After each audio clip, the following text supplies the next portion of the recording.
Hello everyone! Again, I know you guys are probably getting tired of this look by now, but I'm trying to film as many videos as possible just so that I can get them out of the way and have them prepared. But today I'm going to show you a pretty substantial haul. I am only showing you the products that I really feel are worth talking about, and I've accumulated these in the past several months. As you guys have noticed, I haven't been posting hauls simply because I bought so little at such different points in time that I didn't really feel it was worth filming and talking about. But today I'm going to start with skincare. I've been using Shiseido's White Lucent Brightening Moisturizing Emulsion. This is the nighttime emulsion only. This is not meant for day use or it will make you oily. Also, the White Lucent Brightening Balancing Softener. This is the enriched toner as well. So these are the more moisturizing products in the range, but I highly recommend them because although they do have alcohol in them, they're rather good for oily skin. And although I don't have oily skin, I have a slightly oily T-zone, so my skin is rather combination. But these have been working really well for me in evening out my skin tone and helping my pigmentation.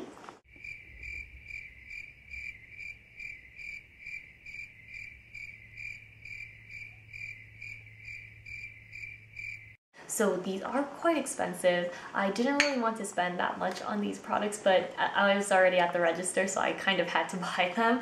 But I would recommend them, and if you are looking for whitening skincare, this is good. My friend Fuzz Kitty on YouTube, if you guys know her, says that she doesn't like this as much as the Paul & Joe, but I don't really have access to Paul & Joe unless it's online. So once I finish these, I might try the Paul & Joe. Now I have a MAC skin product.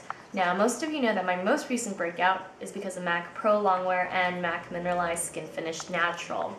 I can't tell you for sure which of the two broke me out because I use them in conjunction with each other, but all I can say is that I won't use either product ever again. However, I'm in love with their MAC's Fix Plus Lavender Skin Refresher Finishing Mist. Okay, that's it. It is the Fix Plus in lavender, basically, and it is indeed a skin refresher, but I actually use it to set my powder when I look a little over powdered.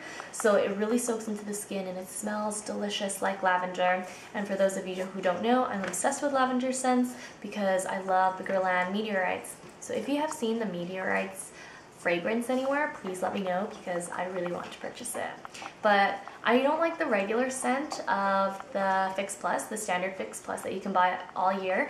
This is a limited edition product, so I did purchase the backup, but it's definitely nice to have in place of just using water or an Evian spray. I like the scent better, and I really feel that it does hold my makeup longer, which I didn't think it really would.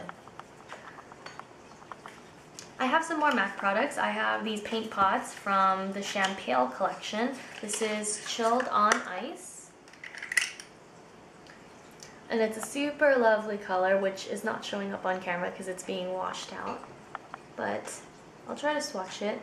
It's a pink, gold, white, triple chrome. I want to say triple chrome, but it's more like a duochrome. I don't think you'll be able to see it, but I will do blog posts on these, and I have been able to take photos that capture their luminescent quality. So I think I would recommend that you check those out because these swatches aren't going to be very good. I do have Vintage Selection here next, and this one was super popular. I actually had to go to a different store to get this. It's like a pink, it's a very frosty pink. I don't know if you can see that. They're a little different than the standard MAC paint pot. They're a little bit more glittery, a little bit more sheer, but I do like them. Since I've already started with the eye products, I guess I'll just continue on with the eye products. Here I have the Mercier's Holiday Kaleidoscope in Splendid Frost. Now when I went to Neiman Marcus just to pick up this particular product, they only had it available in white, just because it was a holiday product and it had special packaging. However, I could only imagine how many fingerprints and how many stains I would leave on that white packaging. So I waited, and finally online a black kaleidoscope came out. And it's the same holiday kaleidoscope. It is Splendid Frost and it has the same 4 shades. I don't have the names of the particular shades, but I don't believe that they're available as singles, so I highly recommend this if you haven't tried Le Mercier. I cannot wait to purchase more Le Mercier eyeshadows. I am in love, and I think that these will eventually become my HG shadows. This is a lovely light taupe. This is a slate gray, and I love how these compacts swivel out. I think it's such a great travel companion. Now this is a blush and highlighter. It's a very frosty pink, but it has a coralline, so it's very wearable. And the star of the show, most of you know that I don't wear blue eyeshadow often, but this blue has pink reflex, and it makes the blue so dimensional. On the lid, you can't see the pink reflex at all, but there is something so special about this blue. It has depth, it has texture, it's so opaque, and you'll be able to see the swatches on my blog. They're excellent. So I don't know if I'll be purchasing more kaleidoscopes in the future, but I'll definitely be purchasing their single eyeshadows. And they're the same price as Burberry eyeshadows, which are $30. So I definitely think they're worth the investment.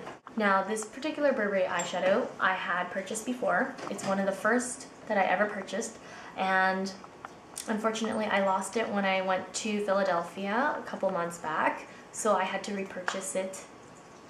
It's a waste of $30. I don't know what happened to that other one that I had. I barely got to use it a dozen times, but I'm so glad that I have it again because I'm wearing it. It's such a neutral, beautiful shade to wear every day. It's very light and complementary to any outfit.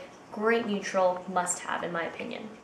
Next I have Dior's 5 Golds limited edition eyeshadow palette, and this is one of my favorite Dior palettes of all time. I can't believe they came out with a quad like this, and if you did not have the opportunity to purchase it, I'm really sorry. I wish I had told you guys about it sooner, but it's absolutely lovely and I can't live without this now. So here it is. There is the white gold, a bronzy taupe, a very warm gold with a little bit of bronze and green shimmer, and a multicolored iridescent black with a standard silver in the center. I'm not a huge fan of the silver, but together this makes an infinite amount of color combinations that you can choose from. I think that if you can still get your hands on this, you need to have it. Now for specific eye products. I read BritishBeautyBlogger.com religiously, and I love her product recommendations. I actually found out about the Mercier kaleidoscopes through her, and I have to say that her recommendations are spot on. She actually works in the beauty industry and is a beauty journalist, so I highly recommend her blog. Anyway, I was reading her blog and she talked about this by Terry. I don't know if I'm going to pronounce this right, but it's the hyaluronic eye primer, and there's some sort of sphere in here that's supposed to plump up your lines. Clearly I don't have lots of lines around my eyes, but this product is incredible.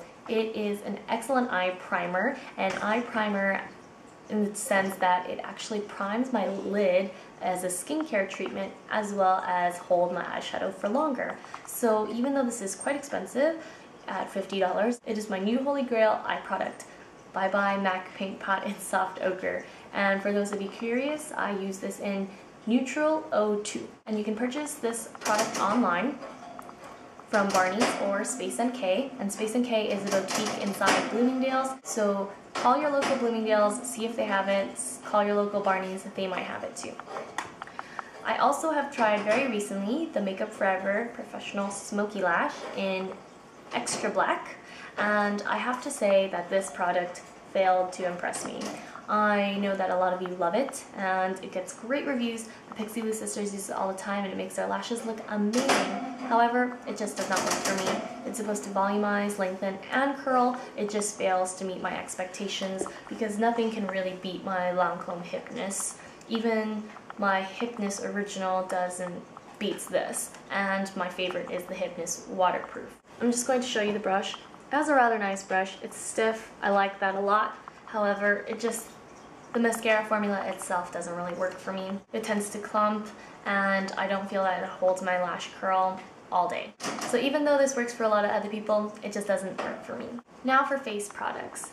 Here is my Kat Von D Tattoo Concealer. This is probably the best concealer for the face that I have used in a while. This is in medium, and I have to say it doesn't really cover my tattoo very well, but it definitely works to cover up blemishes, and it lasts all day, which is a great thing because I tried the Makeup Forever full cover concealer, and that is supposed to be waterproof as well, but it really didn't last. So this is a more superior product in my opinion. Next I have foundations. I have tried 2 foundations recently. This is the Makeup Forever Matte Velvet, oil-free and water-resistant. I like it, but I don't love it. I feel that the coverage is great, but it does tend to accentuate my pores a little bit, and I feel as though even though it's oil-free, it tends to leave a residue on my face, especially if I powder it. So as much as I loathe not having to powder, I feel that this foundation looks better without powder. Because I can't remember exactly off the top of my head what shade I'm using, I will reference it somewhere around here, but as much as I recommend it, I have very normal skin these days and it doesn't work that great for me, so I can't imagine anyone with really oily skin or a really oily T-zone loving this product. I know a lot of you do like it, but I don't feel like it's very mattifying, and I feel like there's something in the foundation that makes it oily. Plus, this isn't a perfect color match for me, it's slightly orange. Next, I have the Makeup Forever Duo Matte Foundation. Once again, this is a pretty nice product. I just don't feel like it's a superior product. This product is in 202. It's a touch light for me, but 203 is definitely too dark. Nonetheless, the powder foundation is nice. Reminds me of MAC Studio Fix, except sheerer, and I don't feel like it lasts that long. So even though I have gone through a pretty significant amount of the product already, I don't feel like I'm loving it. I definitely prefer the HD foundation. Next, I have the Double Wear Stay in Place Makeup SPF. This is by Estee Lauder, and I had so many requests from people to review this because, as most of you know, my HG Day foundation is Dior Forever. And Dior Forever is a medium to full coverage, high SPF foundation that leaves a matte finish, which I personally love for day, simply because I work long hours, I'm at school all day, so I need my makeup to last from 6 or 7 in the morning to most of the time 10 at night. I use 3W1 Tawny, which is a tad too dark for me, but my winter shade 2W1 Sand is a touch too light. So, you know, I would have to mix the shades together, but I didn't want to purchase two, so I'll probably be mixing this with my NARS Sheer Glow because this isn't a perfect matte finish. I think that this is more of a satin finish like the Sheer Glow, so I'll mix them together and let you guys know what I think. Last product for the face, this is Laura Mercier's Secret Brightening Powder in number 2, and I recently purchased this. I don't want to show you the powder because it's going to spill everywhere, but number 1 is a stark white powder, and number 2 is slightly off-white. It's more of a champagne color. Number 2 is preferable for those who are not super fair.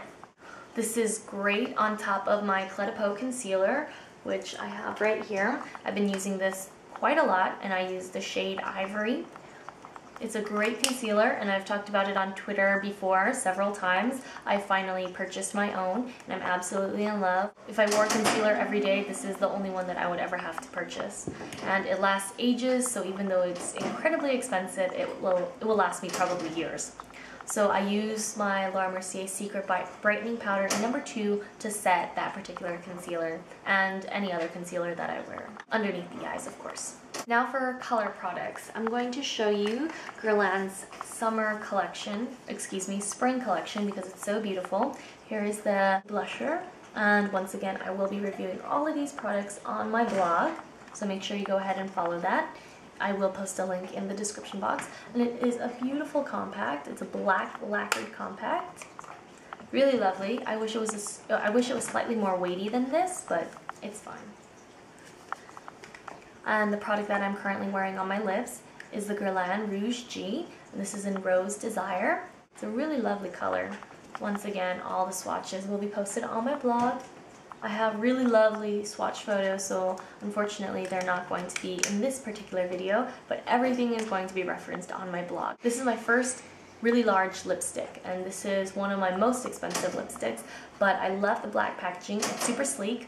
It is my first Rouge G. I'm glad it is my first Rouge G because I think I chose a good one, a very neutral one that I can wear every day. The shimmer is really fine, but it leaves quite a bit of grit on my lips, so I've been using my Chanel Gloss Fluo in Laser on top to add some moisture and smooth out the texture. But for most people, I think this would be an extreme splurge, and as much as I love it and can wear it alone, I do think that it's more of a high maintenance lipstick, so you better check this out in person before you purchase it, just because I don't want you to regret ordering it online. This is their 187 eyeshadow, and it is a beautiful brown. It looks kind of boring in the pan, but on the eye it leaves a really iridescent shine to the brown color, so this is one of the shades that I can wear every day, and that's why I love it. And I spent $36 on this eyeshadow because it is one of those products that I will get a lot of mileage out of. It's absolutely gorgeous, and if you can still get your hands on this, if you're a brown connoisseur like me, you have to get this. The stars of the show, however, are my Dior nail polishes. These are my first Dior nail polishes because prior to this spring collection, I have never really been tempted by Dior nail polishes, believe it or not. It's mostly the Chanel ones that tempt me. But they're so cute, so small and adorable. I'm wearing the pink on my nails at the moment. I wish it was a little bit more opaque. I'm wearing 3 very thin layers, but it's still a little patchy. I love the sorbet color, and I'll do a full swatch on my blog.